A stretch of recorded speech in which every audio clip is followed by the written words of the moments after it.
mean, it was a simple process once it got going. It was getting over the mental hurdle of going into the doctor. I mean, it took 2 seconds to say to my primary care, I think I have a lump on my testicle. But it took me 8 months to get the balls up to go in and say it. So. This is the Man Up Podcast, a doctor's guide to men's health.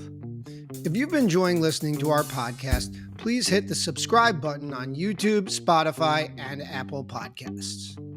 My name is Dr. Kevin Chu, and I'm joined as always with my co-host, Dr. Justin Dubin. This week's episode is titled Perspective Series, Testicular Cancer Survivor. My name is Dr. Kevin Chu, and I'm joined as always with my co-host, Dr. Justin Dubin. Justin, this is a timely episode, just in time for Testicular Cancer Month. Yeah, so we're really excited to have Mike on, and thanks for coming on, Mike.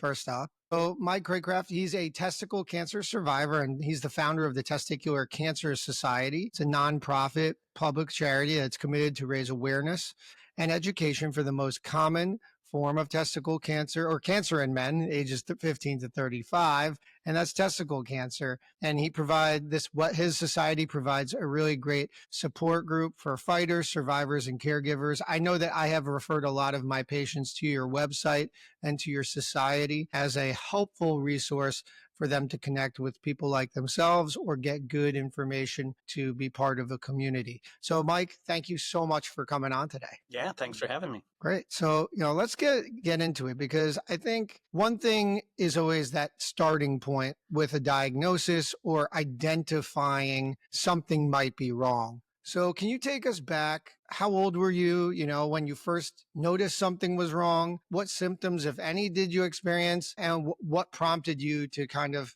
figure out that you needed to get checked? Yeah, so I was 33 years old, living in South Florida. It was right after Hurricane Wilma. So, a period of no air conditioning or power, and your testicles hang a little bit lower than normal. So I actually had a best friend growing up had called me that Friday and asked, if I made it through the hurricane. And I just went to sit down on the couch and adjusted myself and just felt a ridge or a lump. And I was like, hey, buddy, I got to go, and hung up. And immediately from there, I was like, oh, gosh, I think I have cancer.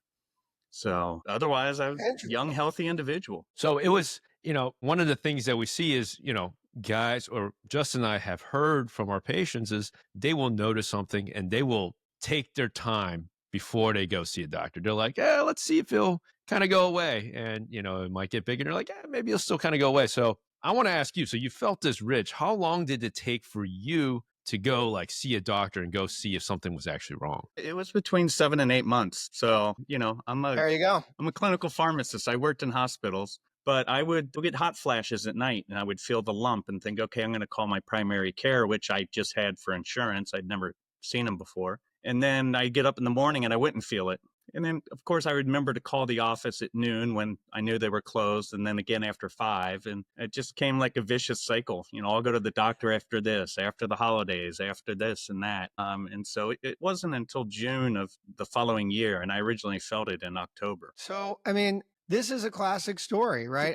This is what guys are afraid of, right? We feel something, we're worried, but we don't say anything. Yeah, unfortunately, I put myself through hell, so I didn't say a word to anyone. I convinced myself that I was going to die from metastatic disease, to the point that I came home to my hometown for Thanksgiving through my own going away party, and figured, in a couple of months, people would realize that I was dying. And it was my feeble attempt to, see everyone one last time if I threw a party and bought the drinks for a couple hours. So here's my question, though. So you kind of had convinced yourself that you were pretty convinced you had testicle cancer. As we know, you obviously did have testicle cancer, but you're willing to go throw yourself this going away party or goodbye party. What was the trigger point that eventually got you to seek a doctor? And what was that experience like? Was it fear that prevented you, or you just didn't really want to acknowledge it? It was a little bit of a fear. It was probably a little bit of denial. Probably the biggest cog in that wheel was not wanting to upset others. How do you come home for Thanksgiving and say, pass the turkey, I have cancer? Or, Happy New Year, I have cancer. And I was living like I was dying. I mean, I convinced myself and made peace that I was going to pass away. The only thing missing was an actual physical diagnosis, but the mentality of it, I think, was very much the same. And, finally, I had a last hurrah trip to go surfing in Costa Rica because I figured that, if I learned how to surf and people knew that, then after I was dead, I'd seem a lot cooler than I was. So I booked an appointment for when I got back from that trip, because I kept doing ski trips and all sorts of everything. But I knew I eventually had to go to the doctor. I mean, my parents paid for my college tuition. They would have been quite upset if I passed away and they found out post-mortem that I had testicular cancer and never went to the doctor. I'm going to speak on a personal level. There is some sense from myself too, where I kind of go like, I feel like I would push this stuff off. And I don't think it's uncommon for guys where you're kind of like, dude, I think it's going to go away. There's many things, even as a doctor, I'm a doctor and I'm much aware of things that can be done early, but there's just this natural tendency for guys to just push it off and just kind of like deal with them themselves and then just come to a conclusion already before seeking that, medical attention that may need. And even I tell myself, early identification for so much of this stuff is important because early identification can take care of the issue, and especially here with testicular cancer. Yeah, I mean, looking back, it was completely idiotic, but it was hard, I mean, I would be at the beach and a friend would say he's going skiing in Vail this weekend. I'd be like, can I go? Because I'm thinking this is my last chance I'm ever going to ski in my life. Yeah. And I'll go to the doctor when I get back. And then it would be, a next thing, I'll go. And looking back, I mean, like I said, it was a mental hell. And the peace of mind would have been just going in. Because as soon as I went in and found out, I mean, one, I didn't want to prove myself that I was right. I did, but it did bring a lot of peace of mind. Well, so what was your experience talking to the doctor like? Like, tell our listeners, like, how was that experience like for yourself and just in general? Yeah, well, I got a call after hours and from the urologist from the original consult. I'd called earlier that day and had an appointment a week out, which I thought was great. And he left a voicemail saying I could come anytime I wanted the next day. So I had a feeling he wasn't going to give me an award or a prize. He was going to tell me I had cancer. So, I knew going in. He was great. He picked up the phone, called over to radiology, had him reread my ultrasound and said, it looks like you're going to have cancer, but don't worry, you're going to be just fine. And I was like, can I get some money back? What? Living like I was dying. I'm like, wait, if I'm going to live, I hope I get some money back. Well, you had some good experiences, though. And Vail rocks, not gonna lie. Yeah. So, yeah, listen, I mean, it sounds to me, and this is what I think guys are scared of, like they think they're going to get poked and prodded and all this crazy stuff. But when you have testicle cancer, it's very simple. You kind of nailed it on the head here. You come in, you do a quick physical exam. We get an ultrasound, which is not diagnostic, but it is suggestive of a cancer. We cannot diagnose you with cancer until we take out the testicle. But common things being common, if we see a mass in your testicle, it is most likely cancer. And the other thing that you highlighted here that's really important is that when it comes to testicle cancer, the sooner the better. And then Kevin said it before, any patient, I tell my team, and I'm sure Kevin says the same, is if someone calls, a young person calls and they say they think I have a testicle mass, I'm getting them in the next day. It doesn't really matter what my schedule looks like because that's important, right? Identifying cancer early, especially testicle cancer, is important. So delaying your care is going to delay the time you're going to see the doctor, but the doctor most of the time is going to get you in as soon as possible because we understand the urgency. It's important that you as the patient understand the urgency of going to see the doctor as well. Yeah, and I mean, I was treated pretty quickly from originally going to primary care to having the orchiectomy was, 21 days maybe, which I think was pretty good. And yeah, I mean, it was a simple process once it got going. It was getting over the mental hurdle of going into the doctor. I mean, it took 2 seconds to say to my primary care, I think I have a lump on my testicle, but it took me 8 months to get the balls up to go in and say it. So, Good pun. Yeah. So, Mike, you mentioned orchiectomy. So for our listeners, like Justin kind of said, remember all these other things that we do up until this point is, we have a strong suspicion of what it is, but we have to take out that testicle as soon as possible, as soon as we can, to basically identify what the cancer is. And basically, that's our primary first line of cancer controls. Mike, tell us about your surgical experience and the recovery afterwards. Yeah, I mean, it was scary to be like, oh, we're going to have to remove a testicle. And I actually debated about canceling the surgery because I really hadn't advocated for myself. I mean, I help patients and friends, parents, and through my life, but not me. And I'm like, wait, I don't even really know this urologist. Like, and a couple of minutes in the office, and he's going to take my testicle out. But I went to the medical Yeah. library at the hospital and spent all day on a Friday going through it and said, yeah, I guess Monday I'm going to have this done. Surgery itself was super simple. I mean, recovery was quick. I surgery on a Monday morning, and Wednesday I actually went out to go to the hospital to see a different friend who had perforated his intestines, was in the ICU, and then went out to happy hour to show my friends that I was still alive. So, I was tender, yeah, but, really an easy procedure, taken out through the upper groin. They don't mess with the scrotum, so really, it's pretty simple. Did you get a testicular prosthesis or no? I didn't. I was offered, which was great. And my urologist offered sperm banking up front too, which is a little more difficult than it was now. I mean, this was 2006. Back then, it was still kind of, they didn't know if you needed a second procedure, if it was safe to do it at the same time of the orchiectomy. My personality is kind of lazy, and I'm like, well, do I really need it? And do I really need a second surgery? I mean, this is the first surgery I'd ever had in my life. I don't need to go back in anytime soon. So I should be fine with just one. Yeah, and you are fine with one, I'm sure. So, I mean, the thing is this, always offer, I know Kevin always offers a testicular prosthesis. I would say about 50% of the time patients want it, 50% of the time they don't.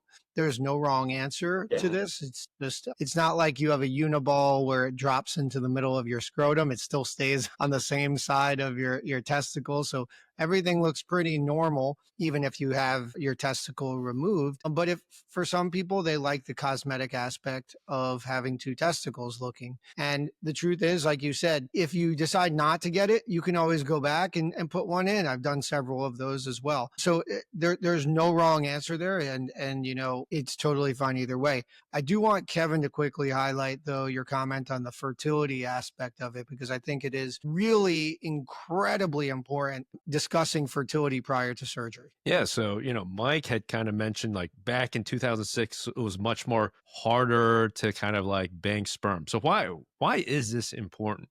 Well, so with testicular cancer, after you get your testicle removed, maybe you're going to need some potential treatments. That's possible down the line. So additional treatments. And so that's why we strongly recommend to our patients before, especially if you're of reproductive years, which a lot of patients, most common times whenever guys get testicular cancer is during ages when they're probably in their peak reproductive years, to bank sperm, to kind of bank it. You have it there as backup. And that way, that's something you don't have to worry about. Now, I've talked to patients, Justin, I'm sure you have too, where they're like, doc, this is like the last thing I'm thinking about right now. Like, man, you're telling me I got cancer. Like, I'm not even thinking about like the potential to have kids. Hey, this is one of those things that, Justin and I treat a lot. And, we deal with a lot of things on the afterwards. And these are the things that you will deal with later on. So, I think just being informed and being educated really kind of helps the process. I don't know if you have anything else to add, Justin. Well, yeah, I think you nailed it. But I think one thing, like you said, I think the most important thing people are forgetting, they're thinking about their life. They're not, Mike, you are obviously highlighting that, right? Thinking about life, you're worried about dying. But one thing you didn't know at the time, and obviously you know now, is that testicular cancer is, while obviously devastating to have, is very highly curable. Now, that means that most people, the overwhelming majority of people, will not die of testicle cancer, which means that if you have treatment, even if it's very bad metastatic disease, which you require chemotherapy for, you probably will be surviving it. But your life after cancer can only be sometimes dictated by your actions prior to it. So that's where, people like us come in and we see the big picture. We see the road down ahead after the difficult part, where you want to be a father or you want to be a parent of any kind. And, we want you to have that opportunity. Now, that's not to say that anyone who has cancer or testicle cancer is not going to have sperm after. But like Kevin said, also, if you have surgery, that's one risk factor. But if you have to get chemotherapy, that's a very significant risk factor for afterwards that can compromise your fertility potentially forever. not everyone, but it's very hard to predict how it impacts you as an individual. So, yeah, I mean, so you decided to not bank though. Sorry. Yeah. Well, it was a short window. Yeah. And so the thought was, at the time, I didn't realize the importance of banking pre-orchiectomy to pick up a couple extra percentage points. So since I went on active surveillance, I ended up not banking sperm. But again, it was a little more difficult. It was with a fertility specialist who basically wasn't used to the banking. But I mean, just looking to add to your thing, the importance of it, I mean, there's data out there showing that guys are just afraid of cancer recurrence as they are as infertility. And so at the time, especially with the old saying, it's, don't let the sun set on a testis cancer, you're rushing, the medical team wants to make sure that they get things out, get you taken care of quickly. You want to get things started, but it's very rare that you can't pause and take a few days to bank sperm.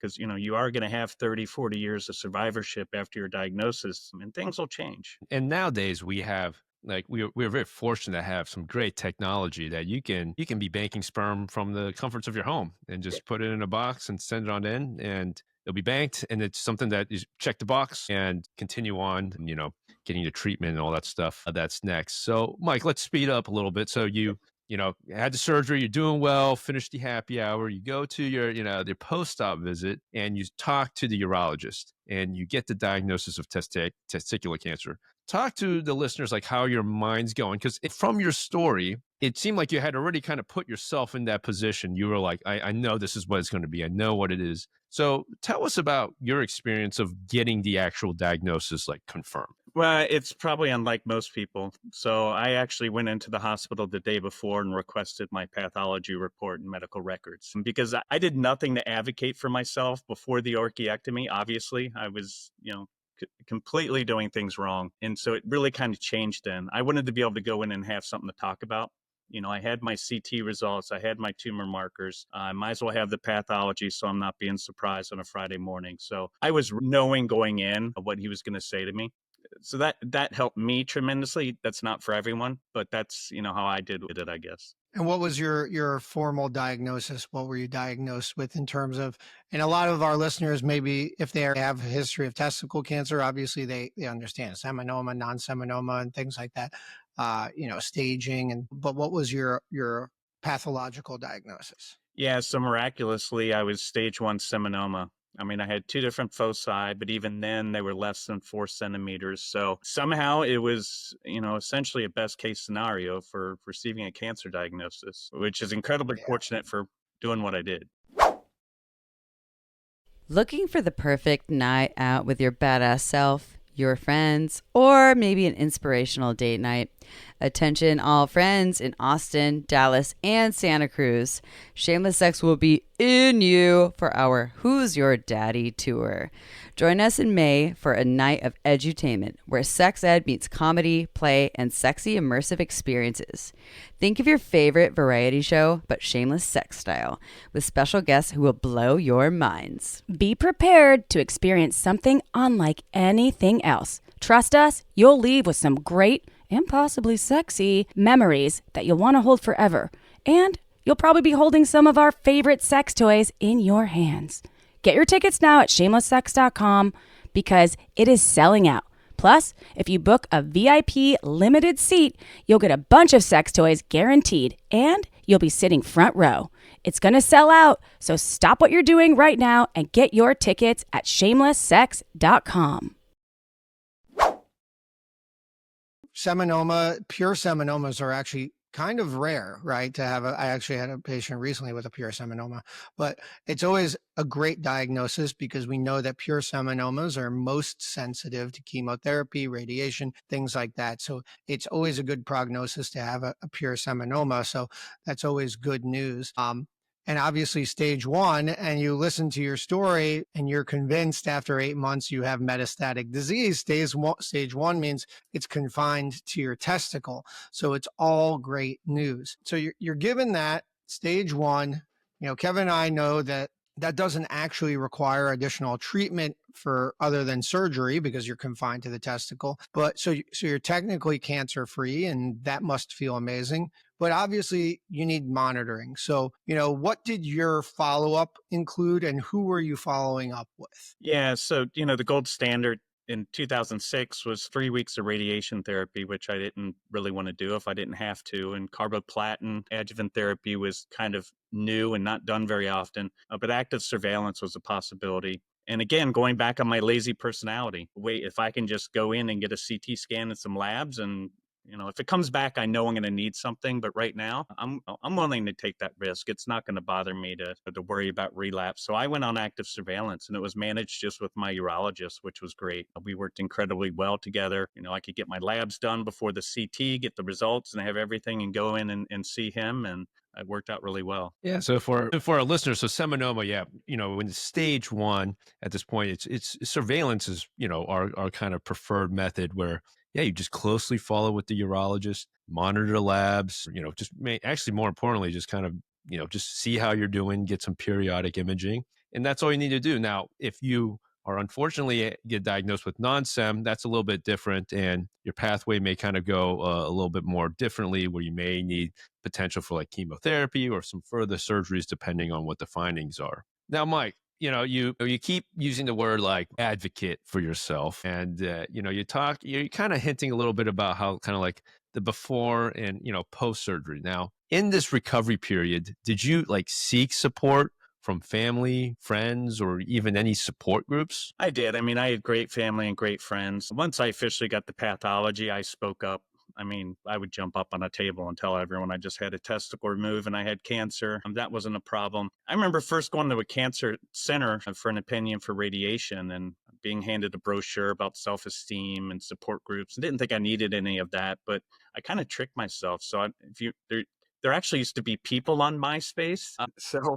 This MySpace. is how long ago I was diagnosed. And so I was able to seek out other people that were diagnosed and ask them how they made their treatment decisions. Or if I could find a news article and it had a rare name, I could Google them and see if I could find an email address or a phone call. So I kind of, without me knowing, created my own support group because I was too ignorant at the time to realize that I needed the help and needed that support. I mean, I think it's hugely important. I was just a little bit too stubborn back then. Yeah, I love how you literally you used like old internet to, no offense, we're part of the old internet, right? Like I had a top 5 in MySpace, and I think I had like my own, like, you pick the song and all that stuff. So Yeah. we were there, but, and I think that also highlights even early on, the importance of the internet in men's health, right? Because it was a very safe space to be anonymous and to get information. And if you really wanted to communicate with someone, you could, it sounded, from the safety of your computer, and you didn't have to go anywhere. And obviously that's kind of been exponentially increased in the access and communication. But it's really cool how you started something unknowingly back then, or highlighted something that people do now, but obviously much more efficiently because the route to do it exists much better. So, obviously life after cancer, you've been cancer free for how many years now? It's 19 here soon in June. 19 years. So really 19 years after everything happened, how has your perspective on health and wellness overall changed since your diagnosis and going through the process? Yeah, I don't know that it's changed a lot. I mean, I'm not much of a zealot. Never really been a real great eater. I was typically to eat once a day at the hospital at 4:00, and that was fine. So I worked second shift. So I can't say that I'm some incredible specimen. I didn't change a whole bunch. I do a little here to there. Last 2 months I've been trying to get more protein in my diet, but since we really can't show that testicular cancer is caused or can be prevented with different foods or modalities, I just kind of kept living the way I did, which wasn't horrible, I suppose. But I didn't make any huge changes just because of the diagnosis. Now, Mike, let's talk a little bit about, one of the things that was really inspiring about your story is how you went to the library and you're like, I know you have some background, as a clinical pharmacist, but still, you took the initiative and you went to the library and really like just started studying about it. So that way you were knowledgeable. And that's what I tell all my patients, right?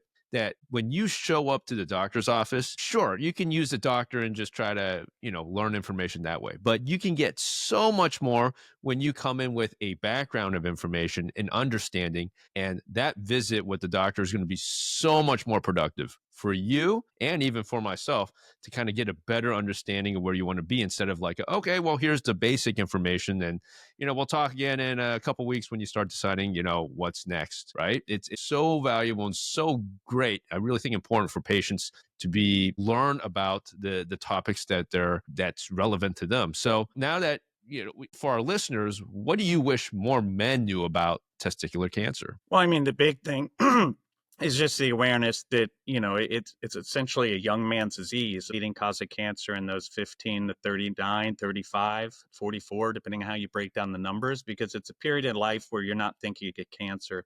You notice something wrong and you're thinking, well, I probably just rode the bike too long, or I probably just did something in the gym. So I think just being aware of that is probably the biggest thing. But yeah, it is so much easier with information nowadays. I mean, I had to go find Campbell's textbook to It's to learn impressive. about it and pull some random journal articles. Not on microfiche. I'm not that old, but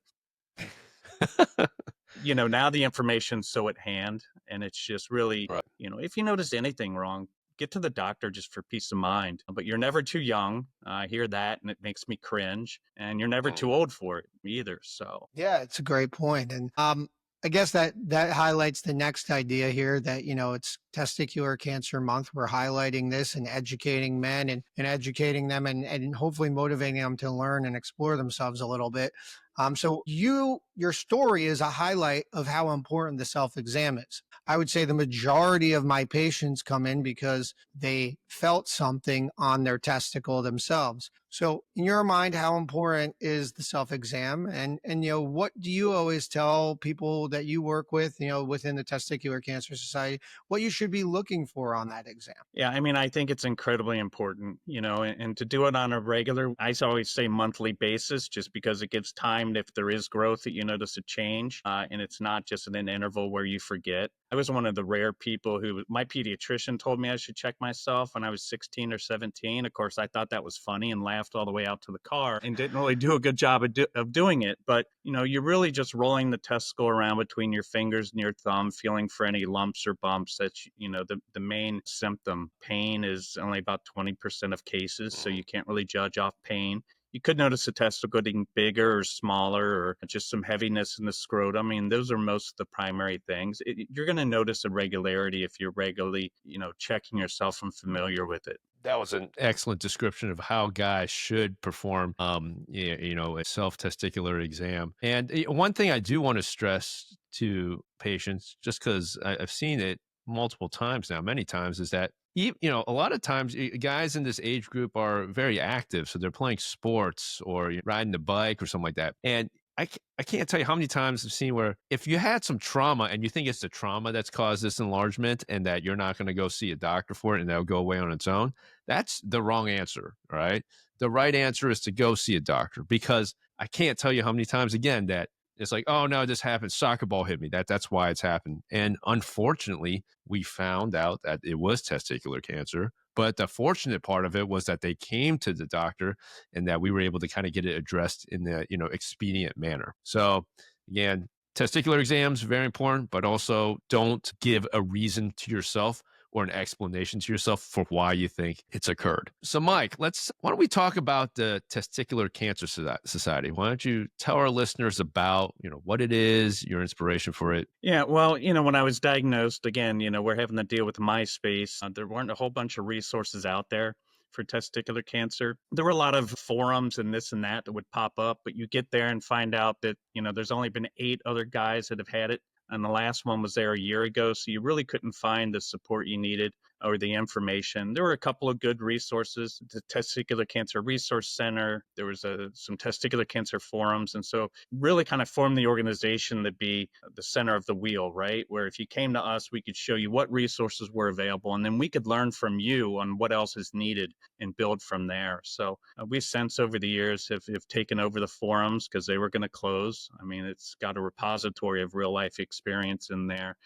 And mainly our biggest thing is the one-on-one support that we give individuals, from feeling a lump all the way through survivorship, where, Beautiful. we can tell you what to expect. Someone once said, we take people that are overwhelmed and unable to cope and give them perspective and hope.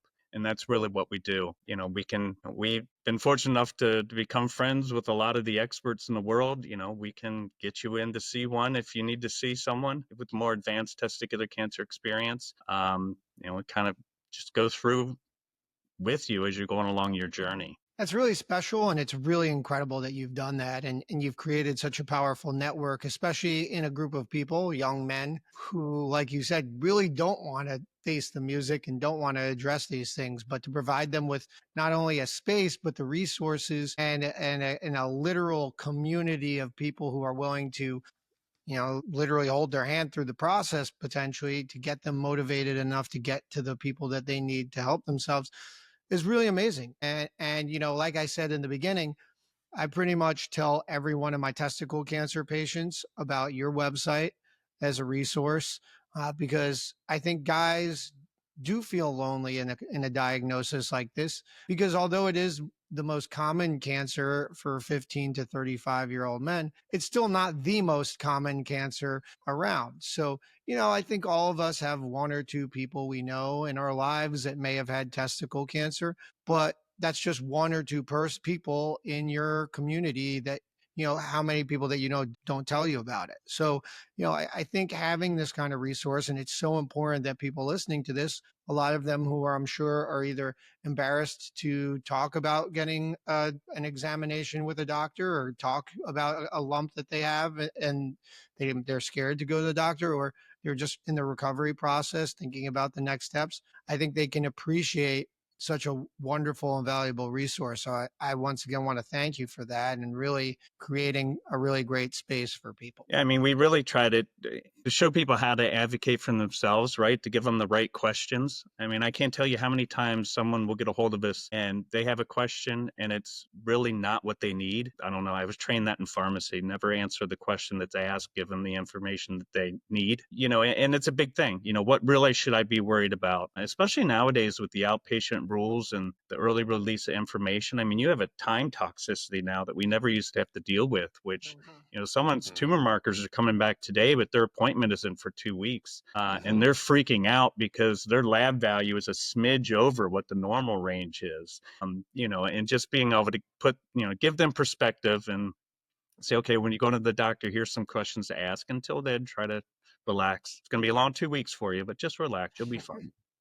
It is. Well, I mean, this has been an excellent conversation, Mike. Again, every time we talk to patients in the Perspective series, they're able to just share so much inspiration, and just, I really think that listeners find so much value in the information that you share. So first off, thank you so much for taking the time. Justin, do you have any other questions or anything like that? Not really. I mean, Mike, can you just give our listeners some more information if they want to reach out to you, or if they want to learn more about the Testicular Cancer Society, how they can connect, the website, the socials? Tell us everything. Yeah, sure. So, you can go to the testicularcancersociety.org to find more information, get in contact with us. If you need to learn more about self-exams, we actually have a mobile app for that. It doesn't do it for you, but it gives you instructions and the ability to set a monthly reminder. We sophomorically say you can go to ballchecker.com to get that, or it'll be at, Google Play or the App Store. And we're on just about every social media outlet you can think of.